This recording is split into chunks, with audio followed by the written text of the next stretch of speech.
नमस्कार, मी पंजाब 25च्या दरम्यान म्हणजे धाराशिव लातूर जिल्ह्याकडे, त्याच्यानंतर परभणी जिल्ह्याकडे, त्याच्यानंतर नांदेड जिल्ह्याकडे या भागाकडे एक पाऊस असणार आहे. बीड जिल्ह्याकडे थोडाफार असणार आहे.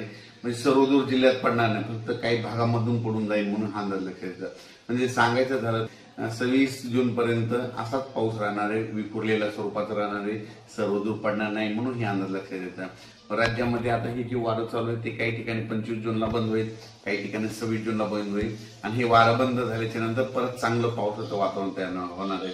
पण राज्यात मध्ये आता सर्वदूरचा एवढा पाऊस नाही. फक्त म्हणजे सांगायचं झालं कोकणात मध्ये सातारा जिल्हा, सांगली कडला काही भाग, त्याच्यानंतर पुणे, त्याच्यानंतर तसंच पुढं नाशिक पर्यंत, सिन्नर नाशिक पर्यंत ते पट्ट्यामध्ये कोकणाच्या कोकणपट्टीचा पट्टा म्हणतात ते पाऊस चालू राहणार आहे. तिकडचा पाऊस काही कमी होणार नाही म्हणून हा अंदाज लक्षात येतं. आणि राज्यात मात्र उर्वरित भागामध्ये मात्र सर्वदूर पडणार नाही हे अंदाज लक्षात येतं. त्याच्यानंतर राज्यात अचानक वातावरणात बदल झाला तर लगेच शेतकऱ्याला एक उद्या मेसेज दिला जाईल. धन्यवाद.